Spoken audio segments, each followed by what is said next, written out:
পয়গম্বর নূহ আলাইহিস সালাম 950 বছর দাওয়াত দিছে, 950 বছর ওয়াজ করছে পয়গম্বর নূহ আলাইহিস সালাম। এই পয়গম্বরের যে ধৈর্য শুনলে আপনাদের অবাক হয়ে যাবে। দাওয়াত দিছে কত বছর? 950 বছর। আপনি আমি কয়দিন দাওয়াত দিছি? আর পয়গম্বর নূহ আলাইহিস সালাম কত বছর দাওয়াত দিছে? 950 বছর। 950 বছর দাওয়াত দিয়া কয়জন ঈমান আনছে জানেন? 9 জন। কয়জন? মাত্র 9 জন। এবার কি ধৈর্য ছিল পয়গম্বরের! আল্লাহু আকবার, জোরে বলেন আল্লাহু আকবার।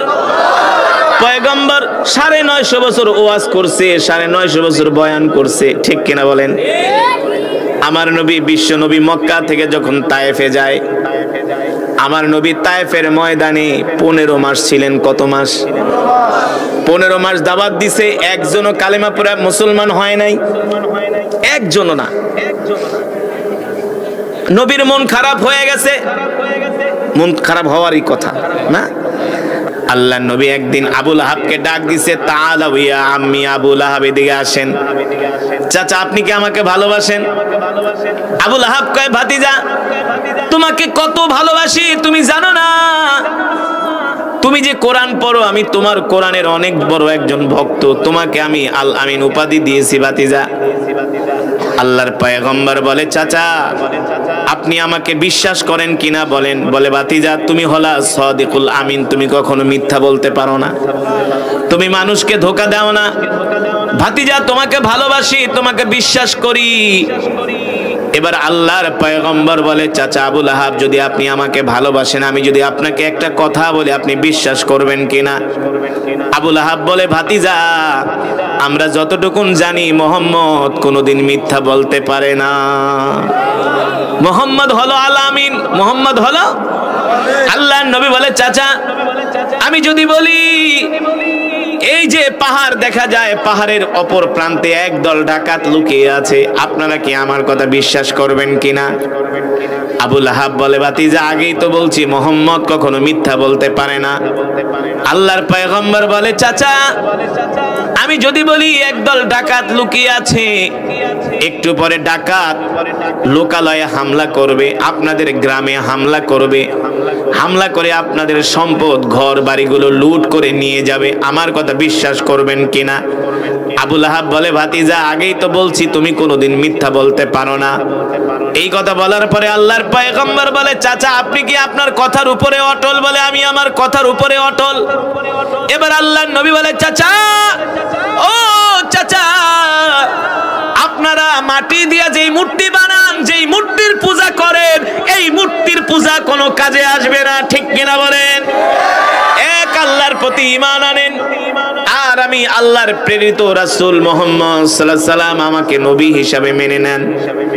লাত মানাতের পূজা বাদ দেন, উজ্জার পূজা বাদ দেন, এক আল্লাহর প্রতি ঈমান আনেন। এই কথা বলার পরে আবু লাহাব আল্লাহর নবীর দিকে তাকায় বলে, তাব্বাল্লাকা ইয়া মুহাম্মদ ফালিহাদা লিজামাতানা, মুহাম্মদ তুমি কি আমাদেরকে এই জন্য এখানে ডেকেছো, এই কথা বলার জন্য ডেকেছো? এই কথা বলে আবু লাহাব আমার নবীর দিকে হাত বাড়ালেন, আমার নবীর গায়ে আঘাত করার জন্য। আল্লাহ তাআলা জিবরাইলকে ডাক দিয়ে বলে, জিবরাইল আমার হাবিব কোরআনের কথা বলার কারণে আবু লাহাব আমার হাবিবের দিকে হাত বাড়াইছে, এ জিবরাইল তাড়াতাড়ি যাও, তাব্বাত ইয়াদা আবি লাহাবি ওয়া তাব মা আগনা আনহু মালুহু ওয়া মা কাসাব সায়াসলা নারান যাতা লাহাবি ওয়া ইমরাতুহু হাম্মালাতাল হাতাব ফি জিদিহা হাবলুম মিন মাসাদ। ও জিবরাইল যাও যাও আমার হাবিবকে বলে দাও, আবু লাহাব আমার হাবিবকে আঘাত করার জন্য এক হাত উঠাইছে, আমি আল্লাহ আবু লাহাবের 2 হাতকেই ধ্বংস করে দিলাম। জোরে বলেন সুবহানাল্লাহ। আমি আল্লাহ আবু লাহাবের 2 হাতকে ধ্বংস করে দিলাম। আল্লাহু আকবার। ও মুসলমান, মক্কার কাফেররা শত চেষ্টা করেছে, আল্লাহর কোরআনের দাওয়াত বন্ধ করতে পারে নাই। যখন আল্লাহর নবী বিশ্ব নবী রাহমাতুল লিল আলামিন এই কোরআনের দাওয়াত দিয়ে যাচ্ছেন, মক্কার কাফেররা কোনোভাবে কোরআনের দাওয়াত বন্ধ করতে পারে না। শেষ পর্যন্ত তারা চাচা আবু তালেবের কাছে আসছে। চাচা আবু তালেবের কাছে আয়েশা বলে, আবু তালেব, আমরা তোমার কাছে আসছি, মুহাম্মদকে বলো কোরআনের দাওয়াত বন্ধ করে দিতে। যদি মুহাম্মদ কোরআনের দাওয়াত বন্ধ করে দেয়, আমরা মুহাম্মদকে মক্কার বড় নেতা বানায় দিব। আমরা মুহাম্মদের কথায় উঠবো আর বসবো। মুহাম্মদ যদি কোরআনের দাওয়াত বন্ধ করে দেয়, মুহাম্মদ যদি অর্থের মালিক হতে চায়, আমরা মুহাম্মদকে অর্থের মালিক বানায় দিব। ও আবু তালেব, আপনি মুহাম্মদকে আরো বলে দিবেন, যদি মুহাম্মদ সুন্দরী নারী চায়, আমরা মুহাম্মদকে সুন্দরী নারী দিব। তারপরে বলেন মুহাম্মদ যাতে কোরআনের দাওয়াত বন্ধ করে দেয়। চাচা আবু তালেব বলে, আবু জেহেল তোমরা যাও, আমি মুহাম্মদের সাথে আলাপ করে তোমাদেরকে জানাবো।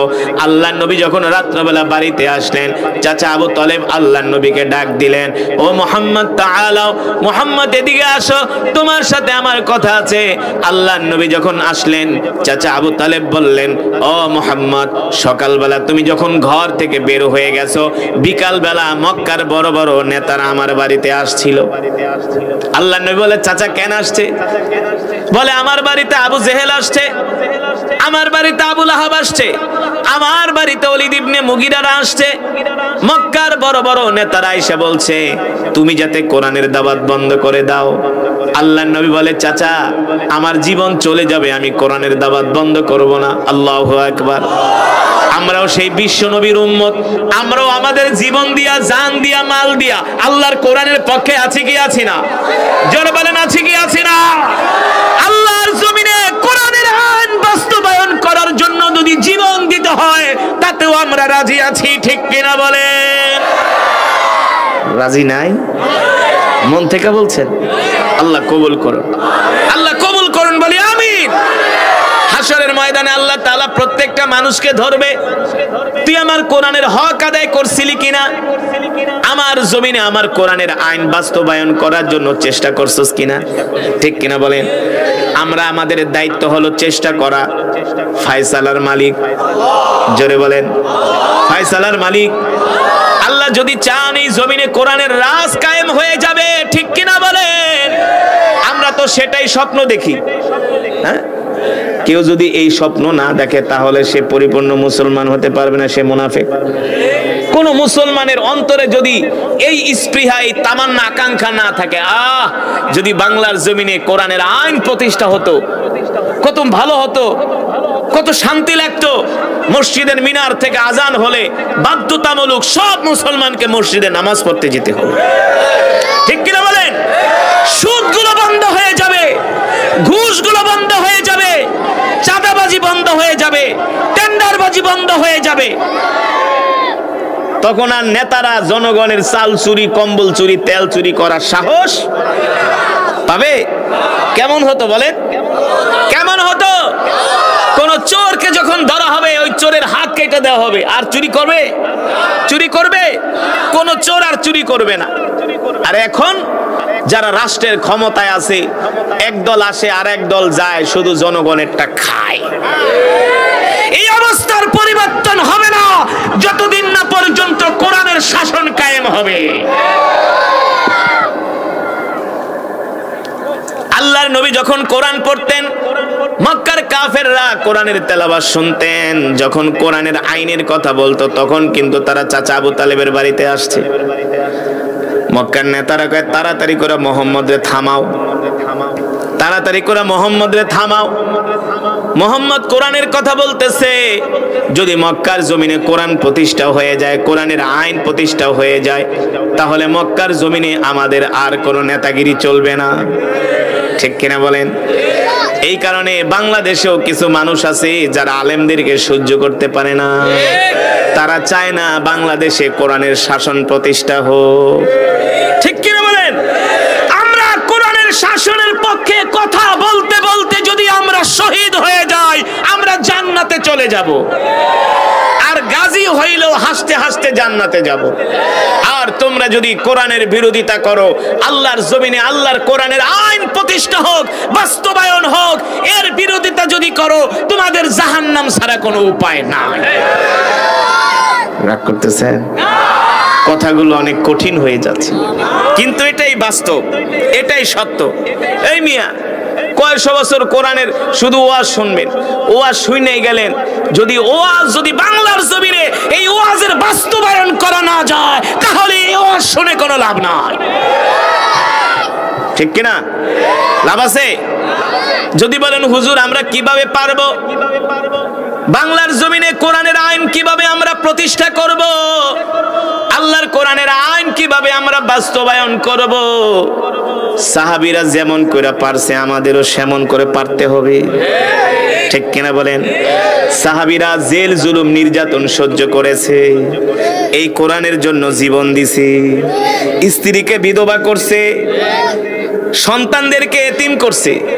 কোরআনের আইন তো আর এমনি প্রতিষ্ঠা হবে না, কোরআনের আইন প্রতিষ্ঠা করতে গেলে রক্ত দিতে হবে। ঠিক কিনা বলেন? ইসলাম হলো এমন একটা বৃক্ষ, যে বৃক্ষের গোলায় পানি ঢাললে ইসলাম নামক বৃক্ষ পচে যায়, আর রক্ত ঢাললে সেটা তাজা হয়। কি ঢাললে? আল্লাহর নবী রক্ত ঢালছে, যেই নবীর কোনো গুনাহ ছিল না, যেই নবী হলো বেগুনা মাসুম, তারপরও এই নবী কেন 63 বছর জিন্দেগিতে 27 বার যুদ্ধের ময়দানে গেলেন? কারণ কি? একমাত্র কারণ হলো আল্লাহর জমিনে দ্বীন প্রতিষ্ঠা করা। ঠিক কিনা বলে? এই যে মক্কার বড় বড় নেতারা আসছে, আইসা আল্লাহর নবীকে লোভ দেখায়, মোহাম্মদ যদি তুমি কোরআনের দাওয়াত বন্ধ করে দাও, আমরা তোমাকে মক্কার বড় নেতা বানাবো। কোরআনের দাওয়াত বন্ধ করলে আমরা তোমাকে অর্থের মালিক বানায় দিব, সুন্দরী নারী দিব। চাচা আবু তালিব বলে, ভাতিজা মক্কার কাফেররা তোমাকে 3টা প্রস্তাব দিয়ে গেছে। আল্লাহর নবী বলে, চাচা আপনি মক্কার কাফেরদেরকে বলে দিবেন, তারা যে আমাকে 3টা প্রস্তাব দিয়েছে, এই 3টা প্রস্তাব আমি শুনে মক্কার কাফেরদেরকে আমি 3টা প্রস্তাবের বিরুদ্ধে তাদেরকে আমি হুঁশিয়ারি করে দিতে চাই। আপনি আগামীকাল মক্কার কাফেরদেরকে বড় বড় নেতাদেরকে ডাক দিয়া বলবেন, লাম্মা রাআল কমারা ইয়ামিনি ওয়াশ শামসা ইয়া শিমালি, এক হাতে যদি মুহাম্মদকে চন্দ্র দেওয়া হয়, আর এক হাতে যদি মুহাম্মদকে সূর্য দেওয়া হয়, আল্লাহর কসম করে বলি, আল্লাহর পয়গম্বর মুহাম্মদ সাল্লাল্লাহু আলাইহি সাল্লাম কোরআনের দাওয়াত থেকে এক চুল পরিমাণ দূরে সরে যাবে না। জোরে বলেন সুবহানাল্লাহ। আমার নবী মক্কার কাফেরদের সাথে আপোষ করে নাই। ঠিক কিনা বলেন? আমরাও আল্লাহর জমিনে দ্বীন কায়েম করতে যায়, আমরাও কোন নাস্তিক মুরতাদের সাথে আপোষ করব না। আমরাও বলবো এই জমিন যার, আইন চলবে তার, এই জমিন যার, বিধান চলবে তার। আল্লাহর জমিনে আল্লাহর কোরআনের কথা চলবে, অন্য কারো কথা আমরা মানব না, মানতে পারি না। ঠিক কিনা বলেন? এই কথা যারাই বলতে পারবে তারাই হলো ঈমানওয়ালা মুসলমান। এবার আসেন মুসলমান, আল্লাহর নবী বিশ্ব নবী রাহমাতুল লিল আলামিন মক্কার জমিনে আল্লাহ রাসূল 10 বছর দাওয়াত দিলেন। মাক্কি জিন্দেগিতে কয় বছর? 10 বছর দাওয়াত দিয়া আল্লাহ রাসূল সাল্লাল্লাহু আলাইহি সাল্লাম যখন দেখলেন মক্কার কাফেরদের নির্যাতন জুলুম একেবারে বেড়ে গেল, আল্লাহ রাসূল সাল্লাল্লাহু আলাইহি ওয়াসাল্লাম মক্কা থেকে তায়েফে গেলেন। 15 মাস ছিলেন। তায়েফের কোনো মানুষও কালেমার দাওয়াত গ্রহণ করলো না। আল্লাহ রাসূল সাল্লাল্লাহু আলাইহি ওয়াসাল্লাম আবার মক্কায় আসলেন। চাচা আবু তালেবের ইন্তেকাল হয়ে গেল, আল্লাহর নবী মক্কার জমিনে একা হয়ে গেলেন। আল্লাহ রাসূলের স্ত্রী আমাদের আম্মা জান খাদিজা রাদিয়াল্লাহু তাআলা আনহা, তারও ইন্তেকাল হয়ে গেল। এবার আল্লাহর নবী মক্কার জমিনে একা হয়ে গেছে। এই সুযোগে মক্কার কাফেররা বলে, আবু তালেব নাই, খাদিজাও নাই, এবার মুহাম্মদকে কে বাঁচাবে, মুহাম্মদকে কে শেল্টার দিবে, মুহাম্মদকে কে দেখে রাখবে? এই সুযোগ পায়া মক্কার কাফেররা আল্লাহর নবীর উপরে অত্যাচার শুরু করে দিল, নির্যাতন শুরু করে দিল, জুলুম শুরু করে দিল। জুলুমের মাত্রা, নির্যাতনের মাত্রা আল্লাহর নবীর উপরে তারা এতটা বাড়ায় দিল, আল্লাহর নবী যখন রাস্তা দিয়ে হাঁটে মক্কার কাফেররা রাস্তার মধ্যে কাটা বিছায়া দেয়। নাউজুবিল্লাহ বলেন। আল্লাহ নবী রাস্তা দিয়ে হাঁটে, এই রাস্তার মধ্যে কাটা বিছায়া দেয়। আল্লাহ রসুল রাস্তা দিয়ে হাঁটে, আল্লাহ নবীকে দেখলে থুতু মারে, নাউজুবিল্লাহ বলেন। আল্লাহ নবীকে মিথ্যাবাদী বলে আখ্যায়িত করে। ও মুসলমান, শুধু এখানেই শেষ না, এই কোরআনের কথা বলার কারণে আল্লাহ নবীর উপরে কেমন নির্যাতন হয়েছে দেখেন। আল্লাহ নবী নামাজের সেজদায় গেছে, আবু জেহেল কতগুলো উটের নাড়ি ভরিয়ে এনে আল্লাহ রসুলের শরীরের উপরে চাপায় দিছে। কি মনে করছেন এই জমিনে কোরআন এমনি আসে নাই? এই বাংলাদেশে ইসলাম এমনি আসে নাই। এই বাংলাদেশে ইসলাম এসেছে আল্লাহর নবীর রক্তের কারণে, সাহাবাদের রক্তের কারণে। সাহাবীদের রক্তের বিনিময়ে ইসলাম আসছে, এত সোজা না। এই পৃথিবীতে ইসলাম কায়েম হয়েছে সাহাবীদের জীবনের বিনিময়ে। ও মুসলমান, এবার আল্লাহর নবীকে আল্লাহ তাআলা ডাক দিয়া বলে, হাবিব, মক্কার কাফেররা আপনাকে কষ্ট দেয়, আপনাকে গালি দেয়। শুধু কষ্ট দেয় না, মক্কার কাফেররা আমার নবীকে নির্বংশ বইলা গালি দেয়। নাউজুবিল্লাহ। নির্বংশ বইলা গালি দিলে কষ্ট লাগে কি লাগে না? আল্লাহ রসুলের পুত্র সন্তানগুলো যখন মারা গেছে, মক্কার কাফেররা একজন আরেকজনকে কয়, দেখছস মুহাম্মদের একটাও পুত্র সন্তান নাই, তার মানে মুহাম্মদ মরার পরে তার ভিটার মাটিতে আগুন জ্বলবে না, তার ভিটায় কেউ আগুন জ্বালাতে পারবে না, তার কোনো পূর্বসূরি উত্তরসূরি থাকলো না, তার কোনো ছেলে নাই, তার কথা কে বলবে? মুহাম্মদ হলো একটা নির্বংশ। বলেন নাউজুবিল্লাহ। এই কথা শোনার পরে আল্লাহ নবী কষ্ট পায়। মক্কার কাফেররা আল্লাহ নবীকে নির্বংশ বইলা গালি দেয়, মক্কার কাফেররা আল্লাহ নবীকে নিয়ে ঠাট্টা করে, মক্কার কাফেররা আল্লাহ নবীকে নিয়ে উপহাস করে। আল্লাহ তাআলা কোরআনুল কারীমের আয়াত নাজিল করে দেয়, বিসমিল্লাহির রহমানির রহিম, ইন্না আ'তাইনাকাল কাউসার ফাসাল্লি লিরাব্বিকা ওয়ানহার ইন্না শানিআকা হুয়াল আবতার। নবী গো, মক্কার কাফেররা আপনাকে নির্বংশ বইলা গালি দিছে, আপনি নির্বংশ না। যারা আপনাকে নির্বংশ বইলা গালি দিছে ওরাই হলো নির্বংশ, ওদের কোনো অস্তিত্ব আমি আল্লাহ পৃথিবীর জমিনে রাখবো না। আল্লাহু আকবার বলেন। আল্লাহ তাআলা বলে, ওদের কোনো পুত্র সন্তান থাকবে না, কন্যা সন্তান থাকবে না, ওদের নাম নেওয়ার মতো কোনো মানুষ থাকবে না। আপনি নির্বংশ না, ওরাই হলো নির্বংশ। নবী, আমি আল্লাহ আপনাকে দান করেছি কাউসার। সুবহানাল্লাহ বলেন। আপনি শুধু নামাজ পড়েন, নামাজের দাওয়াত দেন, দ্বীনের দাওয়াত দেন, আমি আল্লাহ আপনাকে কাউসারের মালিক বানায় দিছি, আপনি চিন্তা করবেন না। নবী গো, দেখবেন মক্কার কাফেরদের অস্তিত্ব আমি আল্লাহ এমন করে বিলীন করে দিব জমিন থেকে, কেউ তাদের নাম নিবে না, কেউ তাদেরকে স্মরণ করবে না। কিন্তু আপনি তো এমন একজন পয়গম্বর, আপনার ইন্তেকালের পরে আপনার রওজা জিয়ারত করার জন্য আপনার কোটি কোটি উম্মত মদিনায় ভিড় জমাবে। আপনারাই বলেন, আজ পর্যন্ত কোন মানুষের নাম আবু জেহেল শুনছেন? আবু লাহাব শুনছেন? আল্লাহ তাআলা বলে, নবী আপনি কষ্ট পান কেন? আপনাকে নির্বংশ বইলা গালি দিছে, আপনি নির্বংশ না, আপনার থাকবে কোটি কোটি সন্তান। আমরা হলাম রসুলের রুহানি সন্তান। আল্লাহ রসুল হলো আমাদের রুহানি পিতা, জানেন না? আল্লাহ রসুল কিন্তু আমাদের রুহানি পিতা, তাদের স্ত্রীরা হলো আমাদের আম্মা জান। সুবহানাল্লাহ বলেন। এই পৃথিবীতে 250 কোটি রসুলের সন্তান আছে, ঠিক কিনা বলেন? যারা হজ করতে গেছেন দেখছেন না, নামাজের পরে মদিনা শরীফে রসুলের রওজা জিয়ারত করার জন্য মানুষ, লক্ষ লক্ষ মানুষ সিরিয়াল দুইটা ছোটে না, রসুলের রওজা জিয়ারত করার জন্য লক্ষ লক্ষ মানুষ। শুধু নামাজের সালাম ফিরাইতে দেরি, যখন বাবু সালাম গেট খুলে এক দৌড়, আর রসুলের রওজার সামনে যায় বিনয়ের সাথে কেঁদে কেঁদে, আসসালাতু ওয়াসসালামু আলাইকা ইয়া রাসূলুল্লাহ, আসসালাতু ওয়াসসালামু আলাইকা ইয়া হাবিবাল্লাহ, ঠিক কিনা বলেন? আর যে আবু জেহেল আমার নবীকে নির্বংশ বইলা গালি দিছে, আজকে মুসলমান আবু জেহেলের বাড়িতে যায় হাগুমুতু করে, প্রস্রাব করে, ঠিক কিনা? এবার দেখছেন আল্লাহ তাআলার কৌশল কাকে বলে, আল্লাহর মায়ের কাকে বলে? নবীর সাথে বেয়াদবি করার কারণে আবু জেহেলের বাড়িকে আল্লাহ বাথরুম বানায় দিছে। আর ওই আবু জেহেলের লাশ কোন জায়গায় আছে কেউ বলতে পারে না, আবু লাহাব কোথায় মরছে কেউ বলতে পারে না। কিন্তু যেই নবীকে নির্বংশ বইলা গালি দিছে, এই নবীর রওজা জিয়ারত করার জন্য কোটি কোটি মুসলমান ভিড় জমাচ্ছে। কারণ কি? কারণ হলো আল্লাহ তাআলা বলছে, হাবিব আপনি আমার কোরআনের পক্ষে ছিলেন, আমি আল্লাহ যেমন করে আমার কোরআনকে হেফাজত করেছি, আমি আল্লাহ আপনাকেও হেফাজত করেছি।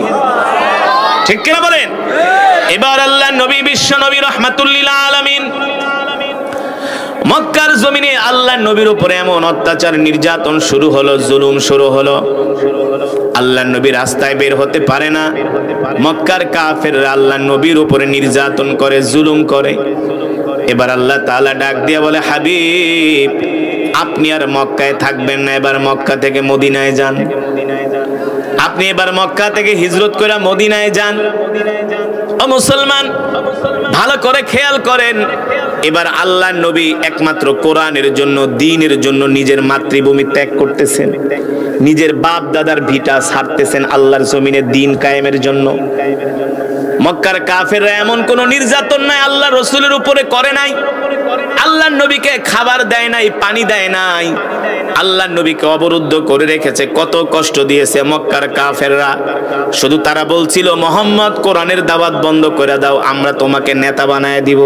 আল্লাহ রাসূল বলে, না না না, আমার জীবন চলে যাবে, মক্কার কাফেরদের সামনে মাথা নত করব না।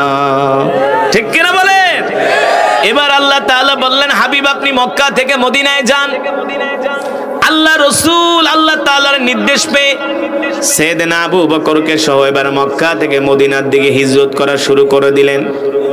সিরাতের কিতাবের মধ্যে আসছে, আল্লাহ নবী মক্কা থেকে 3 কিলোমিটার দূরে যায় বারবার মক্কার দিকে তাকায় আর আল্লাহ রাসূল কান্না করে।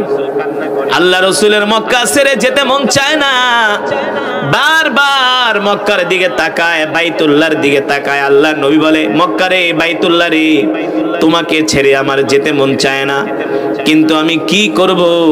মক্কার কাফেরদের অত্যাচারের কারণে আমি আর মক্কায় থাকতে পারলাম না। আল্লাহ নবীর কষ্ট দেখা আল্লাহ তাআলা সহ্য করতে পারলেন না। আল্লাহ তাআলা জিবরাইলকে পাঠাইছে, জিবরাইল যাও যাও, আমার হাবিব কষ্ট পাইতেছে, আমার বন্ধু কষ্ট পাচ্ছে, আমার হাবিবকে বলে দাও, আমার হাবিব মক্কা থেকে মদিনায় যেতেছে, যেই কাফেররা তার উপর অত্যাচার করছে, সেই দিন আর বেশি দূরে নয়, আমি আল্লাহ এই মক্কার ক্ষমতা আমি আমার হাবিবের হাতে তুলে দিব। মক্কার প্রেসিডেন্ট হবে আমার হাবিব। আল্লাহু আকবার। নবী গো, আপনি শুধু মক্কা থেকে মদিনায় যান। আল্লাহ রাসূল সাইয়েদনা আবু বকর সহ মক্কা থেকে হিজরত করে মদিনার দিকে যাচ্ছেন। মক্কা থেকে মদিনার দূরত্ব হলো 550 কিলোমিটার। কত কিলোমিটার? এটা হলো বর্তমানের রাস্তা, কিন্তু 1450 বছর আগে 550 হবে না, কম হলেও 1500 কিলোমিটার হবে। কারণ ওই সময় তো আর আধুনিক রাস্তাঘাট, ওই সময় বিমান ছিল না, ট্রেন ছিল না, প্রাইভেট ছিল না, বাস, পায়ে হেঁটে ঘোড়ার পিঠে চড়ে মক্কা থেকে মদিনায় যেতে হয়েছে। চিন্তা করেন, পাহাড়ের পথ, মরুভূমির পথ, পাথরের পথ, জঙ্গলের পথ পাড়ি দিয়া আল্লাহ রাসূল সাইয়েদনা আবু বকর সহ মক্কা থেকে মদিনায় গেলেন। এই মক্কা থেকে মদিনায় যাওয়াটা কিন্তু সোজা কথা না। বর্তমানের বিজ্ঞানীরা তারা গবেষণা করে দেখছে যে মক্কা থেকে মদিনায় আল্লাহ নবী যে রাস্তাটা দিয়ে গেছে, এই ম্যাপটা তারা বের করছে, তাদের মাথা নষ্ট হয়ে যায় যে 1450 বছর আগে মুসলমানের নবী মুহাম্মদ সাল্লাল্লাহু আলাইহি সাল্লাম কিভাবে এত কষ্ট করে মক্কা থেকে মদিনায় গেলেন। সুবহানাল্লাহ বলবেন না? আল্লাহ নবীর এত কষ্ট একমাত্র আল্লাহর জমিনে দ্বীন কায়েমের জন্য। ঠিক কিনা বলেন? এই যে দেখেন না, দাওয়াত ও তাবলীগের ভাইরা নিজেরটা খায়া, নিজেরটা পয়রা, গাট্টি একটা মাথার ভিতরে নিয়ে গ্রামে গ্রামে, শহরে বন্দরে, ধান খেতে, পাট খেতে ঘোরে। কারণ কি? কারণ শুধু মানুষদেরকে দ্বীনের দাওয়াত দেওয়া, মানুষদেরকে দ্বীন পৌঁছানো, দ্বীন বোঝানো। ঠিক কিনা বলেন? নিজের পরিবার পরিজন ছেড়ে বছরের পর বছর, মাসের পর মাস, বছরের পর বছর, মাসের পর মাস তারা দ্বীনের দাওয়াত দিতেছে। চিল্লার জন্য বের হয়ে যায়, সালের জন্য বের হয়ে যায়, খেয়ে না খেয়ে কত কষ্ট করে দ্বীনের দাওয়াত দেয়। কারণ কি? কারণ কি? যারা নায়েবে নবী, যারা দ্বীনের দায়ী, তারা এমন করেই আল্লাহর জমিনে দ্বীন কায়েমের জন্য চেষ্টা করে। ঠিক কিনা বলে? আজকে দাওয়াত ও তাবলীগের কারণে কত পথ ভোলা দিন ভোলা মানুষ তারা দিন পেয়েছে, ইসলাম পেয়েছে। যারা নামাজ পড়তো না আজকে তারা নামাজি হয়েছে, ঠিক কিনা বলেন? আগে যারা গাজার ব্যবসা করছে এখন তাদের পকেটে মেসওয়াক পাওয়া যায়। গাজার ব্যবসা করতো, ফেন্সিডিলের ব্যবসা করতো, এলাকার মাস্তান, টপ টেরর, সবচেয়ে খারাপ, দাওয়াত ও তাবলীগের মেহনতের কারণে আজকে তারা আল্লাহওয়ালা হয়ে গেছে। জানেন না কত সন্ত্রাস, মাস্তান, পকেটমার, ছিনতাইকারী, ডাকাত, দাওয়াত ও তাবলীগের দাওয়াতের কারণে আজকে তারা আল্লাহর দ্বীনের পথে চলে আসছে। এমন অনেক বড় বড় মাস্তান আছে, 10টা 20টা মামলার আসামি, কেউ তাদেরকে ভালো করতে পারে না, কিন্তু আল্লাহর কোরআনের দাওয়াত পেয়ে তারা ভালো হয়ে গেছে। এই যে হযরত ওমর, তিনিও তো আল্লাহর নবীর কল্লা কাটার জন্য আসছিলেন। তিনি কি কম বড় মাস্তান ছিলেন? হ্যাঁ, বর্তমানে পৃথিবীতে যে মাস্তান মুস্তান এটি তো হযরত ওমরের পায়ের জুতার ধুলারও কোনো যোগ্যতা নাই। সেই ওমর আসছিলেন আল্লাহর নবীর কল্লা কাটার জন্য। কল্লা তো কাটবে দূরের কথা, কোরআন শুনা আল্লাহ রসুলকে বলে, ওগো নবী আপনার কল্লা তো কাটবে দূরের কথা, আমি আমার কল্লাটা আল্লাহ রসুলের কাছে জান্নাতের বিনিময়ে বিক্রি করে দিলাম, আমাকে তাড়াতাড়ি কালেমা পড়ায় মুসলমান বানায় দেয়। জোরে বলেন সুবহানাল্লাহ। দিন এত সহজে কায়েম হয় নাই, ঠিক কিনা বলেন? এই দিন কায়েমের জন্য রক্ত দিতে হয়েছে, ঘাম ঝরাতে হয়েছে আল্লাহর নবীকে, ঠিক না? এবার নবী মক্কা থেকে মদিনায় যাচ্ছেন। সাইয়েদনা আবু বকর বলে, দেখতেছি প্রচন্ড রৌদ্রের তাপ। একে তো রৌদ্রের তাপ যখন বেড়ে যায়, মরুভূমির বালুগুলো আরো গরম হয়ে যায়, পাথরগুলো আরো গরম হয়ে যায়। যারা সৌদি আরবে থাকে তারা বোঝে গরম কারে বলে। যখন গরম পড়ে, রাস্তার ভিতরে ডিম একটা ভেঙে ফেলে দিলে সাথে সাথে সেটা ফ্রাই হয়ে যায়, এত গরম। এখন যদি এত গরম হয়, 1450 বছর আগে কেমন গরম ছিল? ওই সময় তো কোনো ফ্যানের ব্যবস্থা ছিল না, ওই সময় তো কোনো এসি ছিল না, ছিল? আল্লাহর নবী না কত কষ্ট করছে। সাইয়েদনা আবু বকর বলে, আমি আল্লাহর নবীকে নিয়ে হাত ধইরা মক্কা থেকে মদিনার দিকে যাইতেছি। শক্ত পাথরের উপরে আল্লাহর নবী পাড়া দিছে, সাথে সাথে শক্ত পাথর তুলার মতো নরম হয়ে গেছে। আর আস্তে কান সুবহানাল্লাহ। আল্লাহর নবী ডাক দিয়ে বলে, পাথর শিলা শক্ত, পাড়া দেওয়ার সাথে সাথে তুলার মতো নরম হয়ে গেল, কারণ কি? পাথর বলে, কেন নরম হব না? আপনি কি মনে করছেন আপনাকে আমরা চিনি নাই? আপনি শুধু মানুষের নবী না, আপনি আমাদেরও নবী। পাথর আল্লাহর নবীকে দেখা চিনে ফেলেছে। পাথর আল্লাহর নবীকে দেখা চিনে ফেলেছে, বলে আপনি শুধু মানুষের নবী না, আপনি আমাদেরও নবী। সাইয়েদনা আবু বকর বলেন, গাছগুলো দেখে আল্লাহর নবীকে সালাম দেয়, আসসালামু আলাইকা ইয়া রাসূলুল্লাহ। আল্লাহর নবী বলে, গাছ সালাম দিলা, কারণ কি? গাছ বলে, কেন সালাম দিব না? আপনি শুধু মানুষের নবী না, আপনি আমাদেরও নবী। আপনি আমাদেরও নবী, কেন সালাম দিব না? আপনি কি মনে করছেন আপনাকে চিনি নাই? আল্লাহ তাআলা সেই নবীর সম্বন্ধে বলেছেন, ওমা আরসালনাকা ইল্লা রাহমাতাল লিল আলামিন। আল্লাহু আকবার। আমাদের নবী হলেন রাহমাতুল লিল, আরো জোরে বলেন, রাহমাতুল লিল। যেই নবীর কোনো গুনাহ ছিল না, সেই নবী কত কষ্ট কইরা মরুভূমির পথ পাড়ি দিয়ে এবার মদিনায় যেতেছে। সাইয়েদনা আবু বকর বলে, আমি দেখি পাথরগুলো নবীকে সালাম দেয়, গাছগুলো আল্লাহর নবীকে সালাম দেয়। শুধু গাছ না, আকাশের মেঘমালা পর্যন্ত আল্লাহর নবীকে সালাম দেয়। আকাশের মেঘগুলো আল্লাহর নবীর মাথার উপরে ছাতার মতো ছায়া দেয়, আল্লাহ রাসূলের গায়ে রোদের তাপ লাগতে দেয় না। জোরে বলেন আল্লাহু আকবার। সাইয়েদনা আবু বকর বলেন, আমরা সফর করতে করতে যখন বেশ কিছুদিন পার হয়ে গেল, আল্লাহ নবী একদিন সাইয়েদনা আবু বকরকে ডাক দিয়ে বলে, আবু বকর, আনা জাইউন জিদ্দান, আনা আতশানুন জিদ্দান। আবু বকর গো, আমার ক্ষুধা লাগছে, আপনার কাছে খাবার টাবার আছে কিনা? কথাগুলো ভালো করে খেয়াল করেন। আল্লাহর নবী সফর করতে করতে ক্লান্ত হয়ে গেছে, খাওয়া নাই। সাইয়েদনা আবু বকর বলল, গো আল্লাহর রাসূল, মক্কা থেকে যে খাবার দাবার আনছিলাম শেষ হয়ে গেছে। দিনের নবী, এবার খাবারও পাচ্ছেন না, কত কষ্ট করতেছেন। আর আপনি আমি দিনের জন্য কয়দিন কষ্ট করছি। দাওয়াত ও তাবলীগে যদি বলি ভাই চলেন 3 দিনের লেগা, হুজুর 3 দিনের লেগা গেলে আমার বউরে কে দেখবো, আমার পরিবার কে দেখবো, কথা কয় না, বলে কি বলে না। আবার কিছু মুনাফিক মার্কা মুসলমান আছে, দাওয়াত ও তাবলীগের মানুষকে দেখলে দৌড় মারে। হ্যাঁ, দাওয়াত ও তাবলীগের মানুষ দেখলে দৌড় মারে, ধরে তো মসজিদে নিয়ে যাবো, এর লেগে দৌড় মারা পালায় না। বলে আমি যদি তাবলীগে যাই তাহলে আমার সংসার কে চালাইবো, আমার বউরে কে দেখবো, আমার পরিবার কে দেখবো। আমি মালয়েশিয়া গেছি ওয়াজ করতে, দেখি বিবারিয়া বাড়ি, কুমিল্লা বাড়ি, বাড়ি কই কুমিল্লা, বিবারিয়া, মালয়েশিয়া কয় বছর, কয় বেশি না 32 বছর। আর একটার জিগায় কয় বছর, কয় 26 বছর। এই বিক্রমপুরের হাসারা একটা পাইছি, কয় বছর, কয় হুজুর বেশি না, বেশি না, মাত্র 28 বছর। মালয়েশিয়া, বিক্রমপুরের প্রচুর মানুষ থাকে মালয়েশিয়াতে, কুয়ালালামপুরে, চুঙ্গাই বুলুতে, তারপরে ওইদিকে আপনার পেনাঙে প্রচুর বিক্রমপুরের লোক আছে। কেউ 10, 15, 20 বছরের কম না। আমি কি এত বছর ধরে বিদেশ করেন, তাইলে পরিবার কে দেখে, কে আল্লাহ দেখে। তা দাওয়াত 32 বছর ধরে বিদেশ করেন, সেই সময় যদি আপনার পরিবার আল্লাহ দেখতে পারে, তাহলে 3 দিনের লেগে 40 দিনের লেগে দাওয়াত ও তাবলীগে গেলে দেখবেন কে? জোরে বলেন কে? দেখার মালিক কে? দুনিয়ার কোন মানুষের ক্ষমতা আছে দেখার? আল্লাহ তাআলার ক্ষমতা। সে আল্লাহর নবী, বিশ্ব নবী, এবার মরুভূমির মধ্যে দিয়ে হাঁটে, পানির পিপাসায় কলিজা শুকায় যায়, পেটে খাবার নাই। সেদিন আবু বকর কো বলে, আবু বকর খাবার ঠাবার দেন। ওগো আল্লাহর নবী খাবার নাই, পানি দেন, বলে পানিও নাই।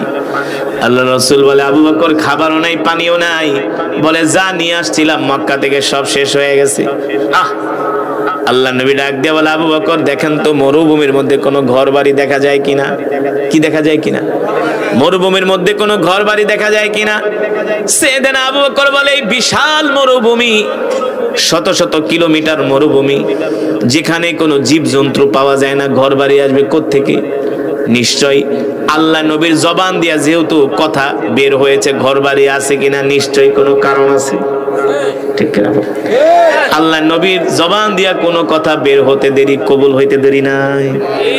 জানেন আল্লাহ রসুলের জবান দিয়া কথা বের হতে দেরি, কবুল হতে।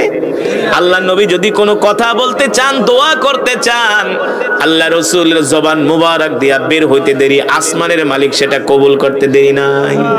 সুবহানাল্লাহ বলেন। ও মুসলমান, সাইয়েদনা আবু বকর বলে, আমি 10টা 12টা কদম দেওয়ার সাথে সাথে দেখি মরুভূমির মধ্যে একটা ঘর দেখা যায়। আরো আস্তে কোন সুবহানাল্লাহ, আরো জোরে বলেন সুবহানাল্লাহ। খিদা লাগছে, লাগার এই কথা রাত 11:30। তবে তোবারকের ব্যবস্থা আছে ইনশাআল্লাহ, মেহমানদারির ব্যবস্থা আছে, কোনো চিন্তা নাই। জোরে জোরে সুবহানাল্লাহ বলতে হবে। যারা মুমিন, যারা জান্নাতি, জোরে জোরে কেন বলবেন? মাইকের আওয়াজ নাই, এই কারণে আপনাদেরকে জোরে বলতে হবে। এই মাইক দিয়ে ওয়াজ করা যে কত কষ্ট, আপনারা আয়া 10 মিনিট ওয়াজ করে দেখেন, কথা কইয়া দেখেন। 2 মিনিট বলার পরে কইবে তাড়াতাড়ি পানি খাওয়া। তো ওয়াজ করা অনেক কষ্ট, কথা বলা অনেক কষ্ট। তো আপনারা জেগে আছেন তো? বয়ান চলবে না মনোযোগ দিয়া দিন? আরে তোবারক খেয়ে জানগা, আবার আগামী বছর ওয়াজ হইব। হ্যাঁ, ওয়াজ চলবে কতক্ষণ? কোনো দরকার নাই, আর 10 মিনিট, কিন্তু ধৈর্য ধরে শুনতে হবে, মোহব্বতের সাথে শুনতে হবে। রাজি আছেন ইনশাআল্লাহ? আল্লাহ আমাদের কবুল করুন, বলি আমিন। মুসলমান, এবার আল্লাহ নবী বলেন, আবু বকর দেখেন তো মরুভূমির মধ্যে কোনো ঘর দেখা যায় কিনা। সাইয়েদনা আবু বকর বলেন, আমি 10টা কদম দিলাম, দেখি মরুভূমির মধ্যে একটা ঘর দেখা যায়। আমি খুশি হয়ে গেলাম। আল্লাহ রসুলের জবান দিয়া বের হইল, আর দেখি মরুভূমির মধ্যে একটা ঘর। সাইয়েদনা আবু বকর বলেন, আমি এতটা খুশি হলাম, আল্লাহ রসুলকে ডাক দিয়া বললাম, ওগো নবীজি, মরুভূমির মধ্যে তাকায় দেখেন ওই যে ঘর দেখা যায়।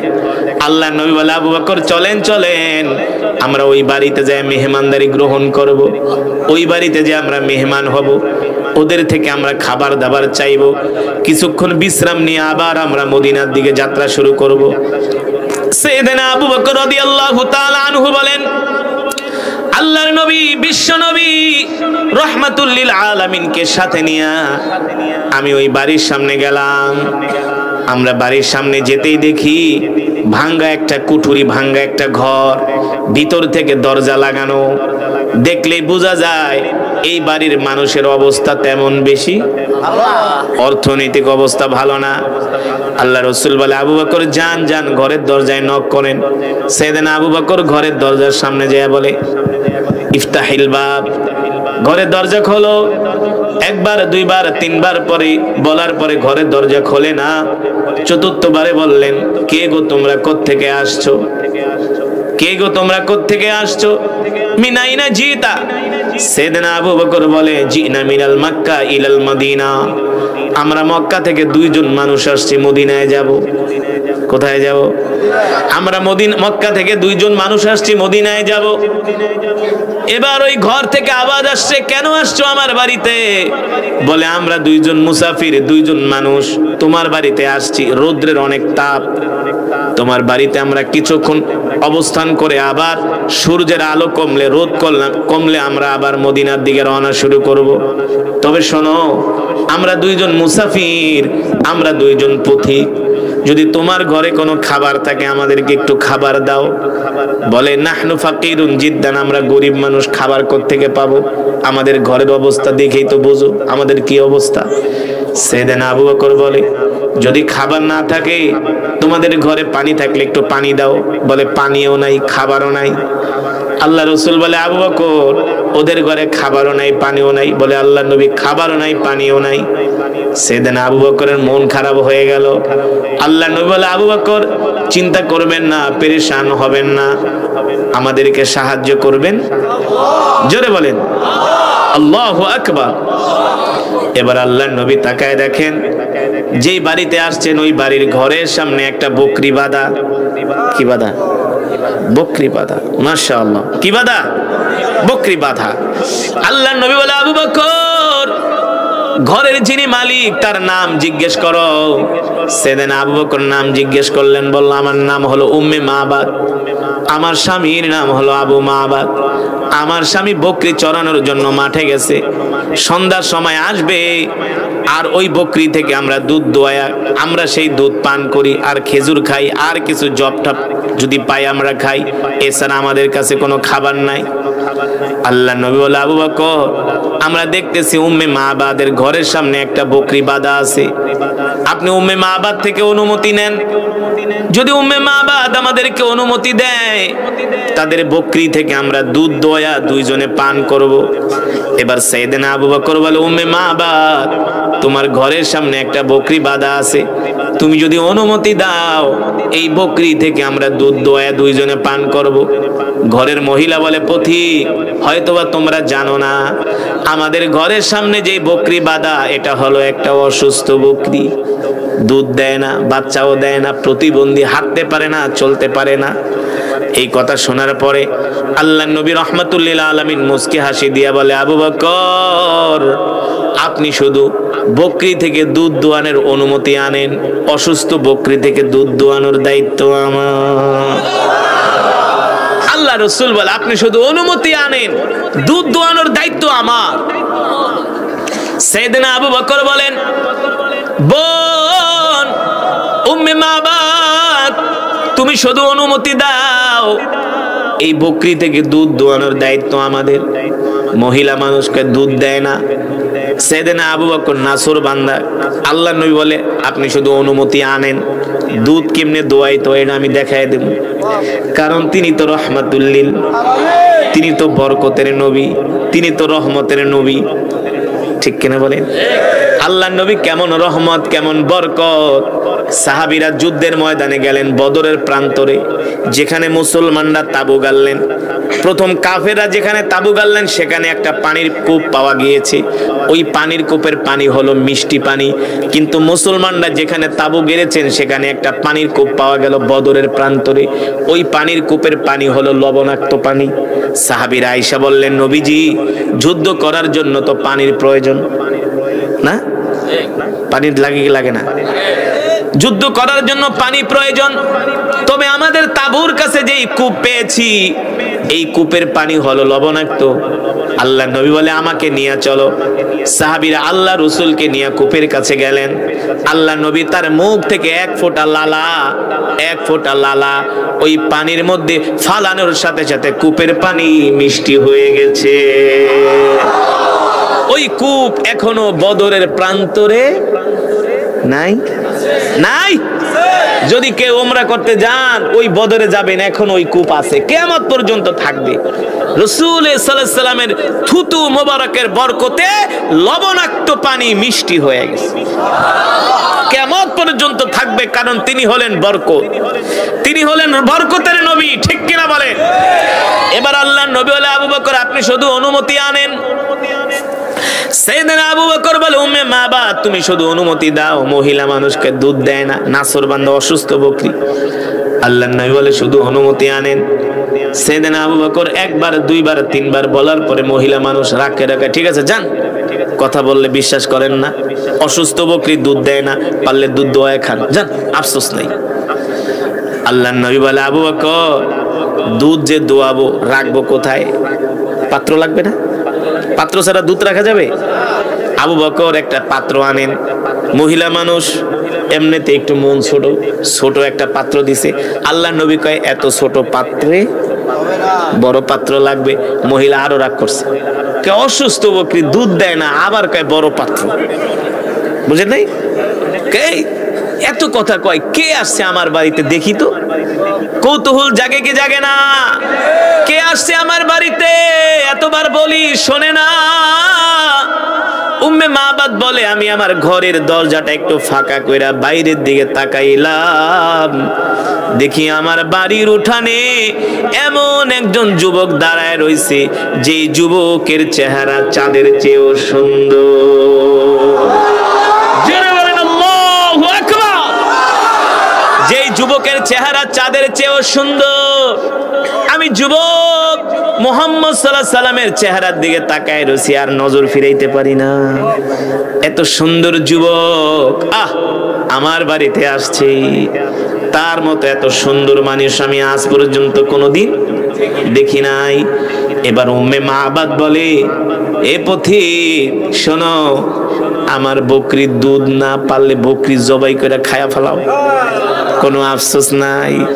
এবার উম্মে মাবাদ বলে, আমি যুবক মুহাম্মদ সাল্লাল্লাহু আলাইহি সাল্লামের দিকে তাকাই, দেখি তার চুলগুলো এত সুন্দর, তার চোখগুলো এত সুন্দর, তার নাকটা এত সুন্দর, তার গালগুলো এত সুন্দর, তার হাতের আঙ্গুলগুলো এত সুন্দর, তার বডি স্ট্রাকচার এত সুন্দর।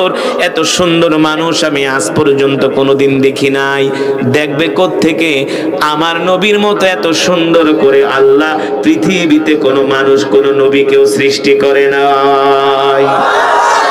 আমার নবী হলেন রহমাতুল লিল মাশাআল্লাহ। এই যে রহমাতুল লিল আলামিন বলতেছেন, এটা মহব্বতের সাথে, ঠিক কিনা বলেন? আমাদের নবী হলেন রহমাতুল লিল। যেই নবীর কথা আল্লাহ কোরআনে বলছেন, ওয়ামা আরসালনাকা ইল্লা রাহমাতাল লিল আলামিন। আল্লাহ তাআলা বলে, নবী, আমি আল্লাহ শুধু আপনাকে মানুষের নবী কইরা পাঠাই নাই, আপনি মাছের নবী, গাছের নবী, সমস্ত মাখলুকাতের নবী। ঠিক কিনা বলেন? আপনি চন্দ্রেরও নবী, আপনি চাঁদেরও নবী, ঠিক কিনা বলেন? আপনি সূর্যেরও নবী, আপনি সব কিছুর নবী, ঠিক কিনা বলেন? আমি আল্লাহ তামাম পৃথিবীতে যত মাখলুক সৃষ্টি করেছি, প্রত্যেকটা মাখলুকের নবী করে আপনাকে পাঠাইছি। আল্লাহু আকবার। এবার উম্মে মাবাদ আল্লাহ রাসূলের দিকে তাকায় বলে, এত সুন্দর কি মানুষ হয় নাকি? তিনি নবীর চেহারা দেখা পাগল হয়ে গেছে। এবার আর নজর ফিরাইতে পারে না। এবার উম্মে মাবাদ ঘর থেকে একটা বড় পাত্র দিছে। এবার আল্লাহ নবী পাত্র নিয়া অসুস্থ বকরির সামনে গেছে। আল্লাহ রাসূল যাইতে যাইতে অসুস্থ বকরি আল্লাহ নবীর বরকতে সুস্থ হয়ে গেছে।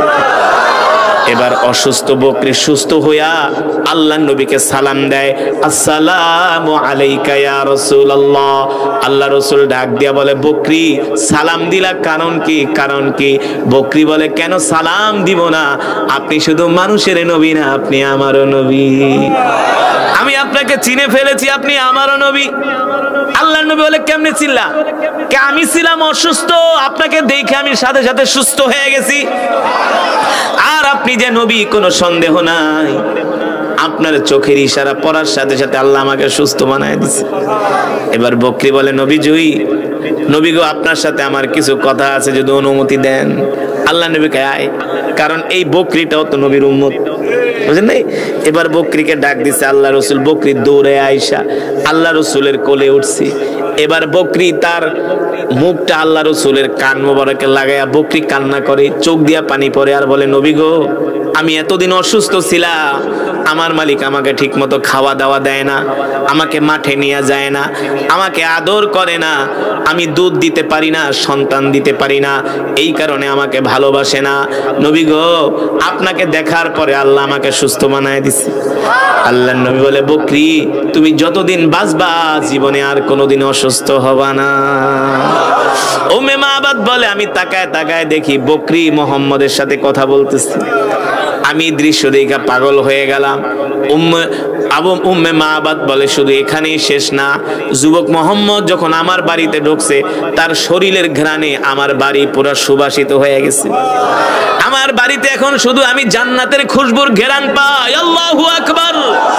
আমার বাড়ির রং পাল্টায় গেছে, চেহারা পাল্টায় গেছে। কেন পাল্টাবে না? তার বাড়িতে তো আগমন করেছেন পৃথিবীর শ্রেষ্ঠ নবী, ঠিক কিনা বলে? এবার আল্লাহ নবী বকরিকে ডাক দিয়ে বলে, বকরি, তুমি যদি অনুমতি দাও তোমার থেকে একটু দুধ দোয়াবো। এই কথা বলতে বকরি তার দুইটা পা দুই দিকে ছড়িয়ে দিয়ে বলে, আল্লাহ নবী, আপনি আমার থেকে দুধ দহন করে দুধ পান করেন। আল্লাহ নবী বিসমিল্লাহ বলে ওই বকরির স্তনে হাত দিছে।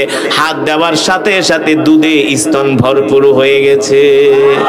বকরি বলে, নবী গো, আমি আর দুধের ভার সামলাইতে পারি না, তাড়াতাড়ি করে দুধ দোয়ান, আমার থেকে দুধ দোয়ান। এবার আল্লাহ রসুল নিজে দুধ দোয়াইতেছে, একেবারে বড় পাত্র ভরে গেছে। উম্মে মাবাদ কয়, কিরে, অসুস্থ বকরি যারে দেখা সুস্থ হয়ে গেছে, তিনি দুনিয়ার কোন সাধারণ, আর যার চেহারা এত সুন্দর, তিনি আমার বাড়িতে আইসা কত সুন্দর বিনয়ের সাথে ভদ্রতার সাথে কত সুন্দর করে কথা বলে, তিনি দুনিয়ার কোন সাধারণ মানুষ হতে পারে না। এবার দুধ দোয়ানোর পরে আল্লাহ রসুল সাইয়েদনা আবু বকরকে পান করালেন। আল্লাহ নবী নিজেও পান করলেন। এবার বলেন, আবু বকর দেখেন দুধের অবস্থা কি? সাইয়েদনা আবু বকর বলে, গো আল্লাহ রসুল, যেমন দুধ তেমন আছে, এক ফোঁটাও কমে নাই। যেমন দুধ তেমন আছে, এক ফোঁটাও কমে নাই। আল্লাহু আকবার। আল্লাহ নবী বলে, আবু বকর যান, এবার উম্মে মাবাদকে দুধের বালতি দিয়ে দেন। এবার উম্মে মাবাদ তো দুধের বালতি গায়ে রে, অসুস্থ বকরি সুস্থ হয়ে গেছে। প্রথম আসছে, এবার আমি বুঝি নাই আমার বাড়িতে কে আসছে। আমার বাড়িতে এমন মেহমান তো জীবনও কোনোদিন দেখি না। এবার আল্লাহ নবী বলে, আবু বকর চলেন আমরা আবার মদিনার দিকে যাত্রা শুরু করি। যখন আল্লাহ রসুল সাইয়েদনা আবু বকর রাদিয়াল্লাহু তাআলা আনহুকে নিয়ে আবার মদিনার দিকে যাত্রা শুরু করলেন, উম্মে মাবাদ ঘর থেকে লাফ দিয়া উঠানে নামছে। নাইমা শুধু দেখে নাকের ভিতরে ঘ্রাণ আর ঘ্রাণ। আল্লাহ নবী যেদিক দিয়ে যায় শুধু ঘ্রাণ আর ঘ্রাণ। এবার উম্মে মাবাদ ডাক দিয়া কয়, এ বরকতের মেহমান, যেও না, যেও না, তোমাদের মতো বরকতের মেহমান আমি আজ পর্যন্ত কোনোদিন দেখি নাই। সুবহানাল্লাহ বলবেন না?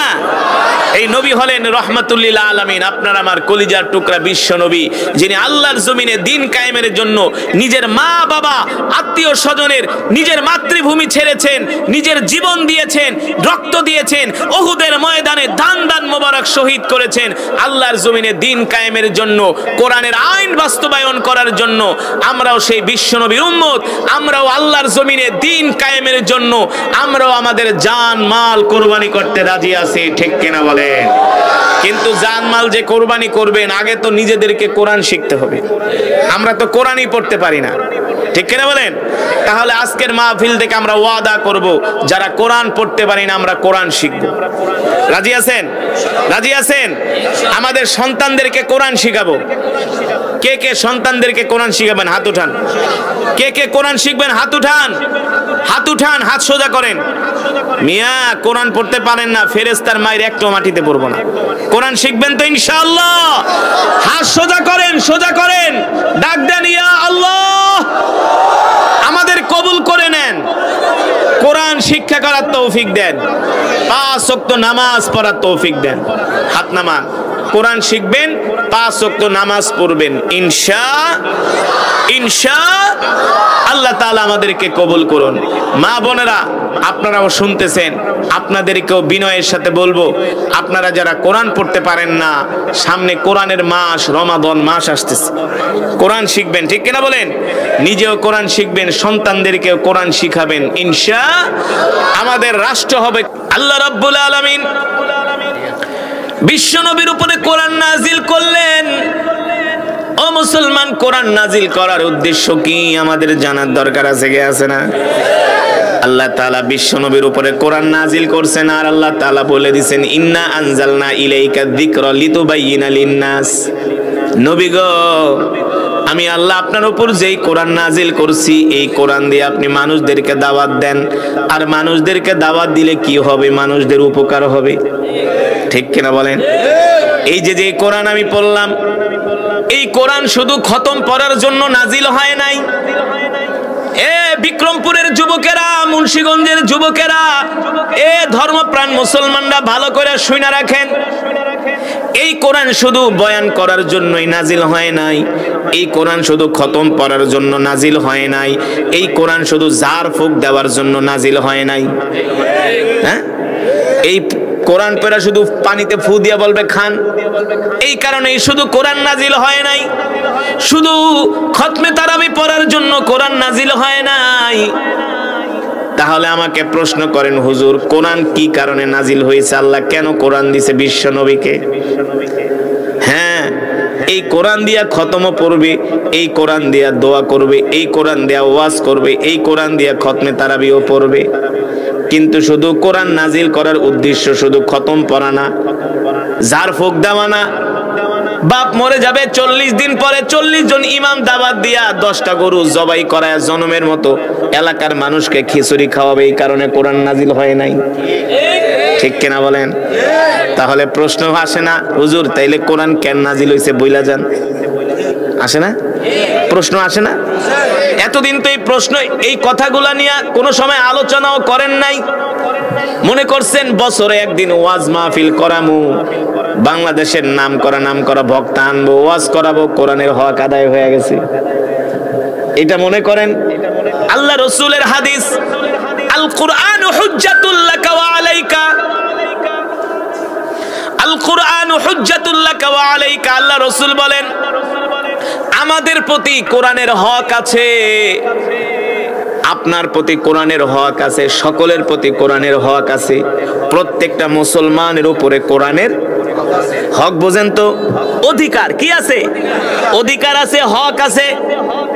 আপনি আমি যদি কোরআনের হক আদায় না করি, কাল হাসরের ময়দানে আল্লাহর আদালতে কোরআন আমাদের বিরুদ্ধে সাক্ষী দিবে, বলবে আল্লাহ তোমার এই বান্দা কোরআনের হক আদায় করে নাই, আমি কোরআন তার বিরুদ্ধে তোমার আদালতে মামলা দায়ের করলাম, আল্লাহ তুমি ছাড়বা না, তার বিচার করো। ও মুসলমান, তাহলে বলতে পারেন হুজুর এই কোরআনের হক কি? এই কোরআনের হক হলো আমার নবী হলেন বিশ্ব নবী রাহমাতুল লিল আলামিন। আমার নবীর কোনো গুনাহ ছিল না, ছিল? আমার নবী হলেন বেগুনাহ। আমার নবীর জন্য আল্লাহ জান্নাতটাকে ওয়াজিব করে দিয়েছে, ঠিক কিনা বলেন? যেই নবীর জন্য জান্নাত ওয়াজিব হয়ে গেছে, ওই নবী উহুদের ময়দানে কেন গেলেন? কেন কাফেরদের মার খাইলেন? কারণ কি? কেন দাঁত মোবারক শহীদ করলেন? আল্লাহর নবী কেন খন্দকে গেলেন? আল্লাহর নবী কেন তাবুকে গেলেন? আল্লাহ নবী 63 বছর জিন্দেগিতে সরাসরি 27 বার যুদ্ধের ময়দানে সরাসরি অংশগ্রহণ করেছেন। কয়বার? 27 বার আল্লাহ নবী সরাসরি যুদ্ধের ময়দানে অংশগ্রহণ করছেন। কারণ কি ও মুসলমান?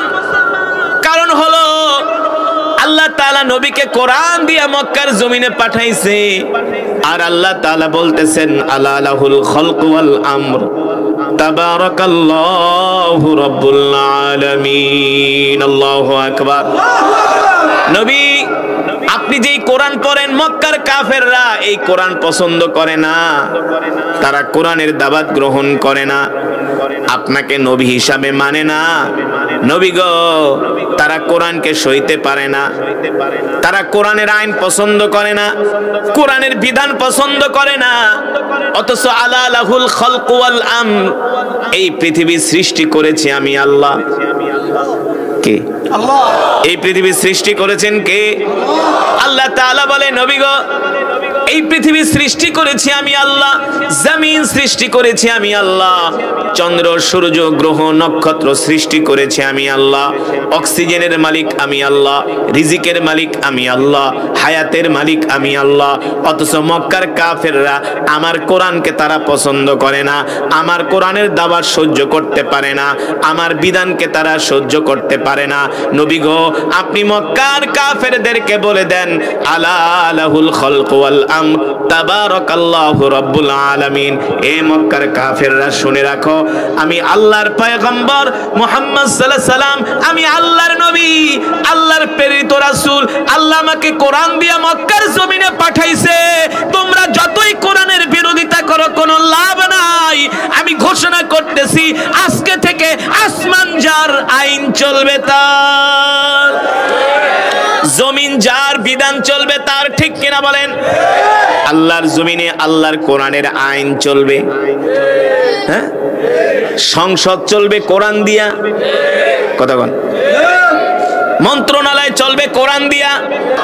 এই নবী হলেন রহমাতুল লিল আলামিন, আপনার আমার কলিজার টুকরা বিশ্ব নবী, যিনি আল্লাহর জমিনে দ্বীন কায়েমের জন্য নিজের মা বাবা আত্মীয় স্বজনের, নিজের মাতৃভূমি ছেড়েছেন, নিজের জীবন দিয়েছেন, রক্ত দিয়েছেন, উহুদের ময়দানে দান মোবারক শহীদ করেছেন আল্লাহর জমিনে দ্বীন কায়েমের জন্য, কোরআনের আইন বাস্তবায়ন করার জন্য।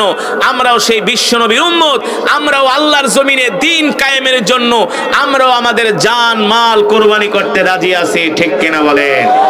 কিন্তু জান মাল যে কোরবানি করবেন, আগে তো নিজেদেরকে কোরআন শিখতে হবে। আমরা তো কোরআনই পড়তে পারি না। ঠিক কিনা বলেন? তাহলে আজকের মাহফিল থেকে আমরা ওয়াদা করব, যারা কোরআন পড়তে পারি না আমরা কোরআন শিখব। রাজি আছেন? রাজি আছেন? আমাদের সন্তানদেরকে কোরআন শিখাবো। কে কে সন্তানদেরকে কোরআন শিখাবেন? হাত উঠান। কে কে কোরআন শিখবেন? হাত উঠান। হাত উঠান, হাত সোজা করেন। মিয়া, কোরআন পড়তে পারেন না, ফেরেশতার মায়ের একটু মাটিতে পড়বো না। কোরআন শিখবেন তো ইনশাআল্লাহ? হাত সোজা করেন, সোজা করেন। ডাক দেন, ইয়া আল্লাহ, আমাদের কবুল করে নেন, কোরআন শিক্ষা করার তৌফিক দেন, 5 ওয়াক্ত নামাজ পড়ার তৌফিক দেন। হাত নামান। কোরআন শিখবেন, 5 ওয়াক্ত নামাজ পড়বেন আল্লাহ তাআলা আমাদেরকে কবুল করুন। মা বোনেরা, আপনারাও শুনতেছেন, আপনাদেরকেও বিনয়ের সাথে বলবো, আপনারা যারা কোরআন পড়তে পারেন না, সামনে কোরআনের মাস রমাদান মাস আসতেছে, কোরআন শিখবেন। ঠিক কিনা বলেন? নিজেও কোরআন শিখবেন, সন্তানদেরকেও কোরআন শিখাবেন। আমাদের রাষ্ট্র হবে কোরআনের রাষ্ট্র, আমাদের সমাজ হবে কোরআনের সমাজ। এই স্বপ্ন আমরা দেখি না? এই স্বপ্ন দেখি না? আমাদের সমাজ হবে কোরআনের সমাজ, কোরআন দিয়া রাষ্ট্র চলবে, কোরআন দিয়া সমাজ চলবে, কোরআন দিয়া দেশ চলবে আমরা আশা করব, আমরা চেষ্টা করব ফলাফল দেওয়ার মালিক। ঠিক কিনা বলেন? তাহলে আমরা জীবনে যতদিন বাঁচবো আল্লাহর কোরআন অনুযায়ী চলবো, কোনো গুনাহ করব না, মিথ্যা কথা বলবো না, নামাজ ছেড়ে দিব না, মুসলমানকে কষ্ট দিব না, সবার সাথে সুন্দর আচরণ করব। আল্লাহ তাআলা আমাদের সকলকে কবুল করুন, আজকের এই মাহফিলকে কবুল করুন, আজকের এই মজমাকে আল্লাহ তাআলা কিয়ামত পর্যন্ত কবুল করুন, বলি আমিন। রমস পারুলপাড়া এলাকাবাসী যুব সমাজের উদ্যোগে চতুর্থ বার্ষিক আজকের এই ওয়াজ ও দোয়ার মাহফিল, এই মাহফিলে এসে আপনারা খুশি নাকি বেজার? বলি আলহামদুলিল্লাহ। এই মাহফিলটা আগামী বছর হোক, আপনারা চান? চান তো? যদি চান এই মাহফিলটা যুব সমাজ আগামী বছর করবে, আপনারা আপনাদের সময় দিবেন, অর্থ দিবেন, সাপোর্ট দিবেন, তাদের পাশে থাকবেন, যাতে করে আগামী বছর এই মাহফিলটা সুন্দর করে হতে পারে। ঠিক কিনা বলেন? আর এই মাহফিলের মাঠ করার জন্য যাতে স্থায়ী একটা জায়গার ব্যবস্থা হয়, আপনারা সর্বাত্মক সহযোগিতা করবেন ইনশাআল্লাহ তাআলা। সকলকে কবুল করুন। বলেন। এই যে আমাদের সম্মানিত মাহফিলের যে সভাপতি, ওনার ছেলের পাগড়ি নেওয়ার বাকি আছে, একটু হ্যাঁ নাম বলেন। পানি। সম্মানিত এলাকাবাসী, এখন আপনাদের সামনে আমাদের মাহফিলের প্রধান মেহমানের হাত থেকে পাগড়ি গ্রহণ করবেন আমাদের আজকের মাহফিলের সম্মানিত সভাপতি মোহাম্মদ খুরশেদ আলম খানের ছেলে আব্দুল্লাহ খান। এখন আপনাদের সামনে আমাদের প্রধান মেহমানের হাত থেকে পাগড়ি গ্রহণ করছেন খুরশেদ ভাইয়ের ছেলে আব্দুল্লাহ খান।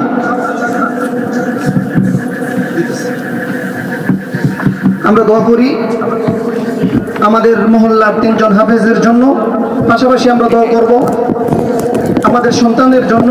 আল্লাহ তাআলা যেন আমাদের প্রত্যেকটা সন্তানকে হাফেজ কুরআন, কোরআনের শিক্ষায় শিক্ষিত দীক্ষিত হওয়ার তৌফিক দান করেন। সবাই বলি আমিন। মাশাআল্লাহ, মাশাআল্লাহ। অত্যন্ত চমৎকারভাবে আমাদের আজকের মাহফিলের প্রধান মেহমান কোরআন ও হাদিসের আলোকে সার গর্ব জ্ঞান গর্ব আলোচনা করেছেন। আমরা আমাদের মাহফিলের প্রধান মেহমানের জন্য অন্তঃস্থল থেকে, এলাকাবাসীর পক্ষ থেকে আমি আপনাদের কাছে দোয়া চাই। প্রধান মেহমানের জন্য আমরা প্রত্যেকেই দোয়া করি আল্লাহ তাআলা যেন হযরতের নেক হায়াতের মধ্যে বারাকা দান করেন। সবাই বলি আমিন। আল্লাহ তাআলা হযরতকে দ্বীনের দাওয়াত ছড়িয়ে পড়ার তৌফিক দান করুন। সবাই বলি আমিন।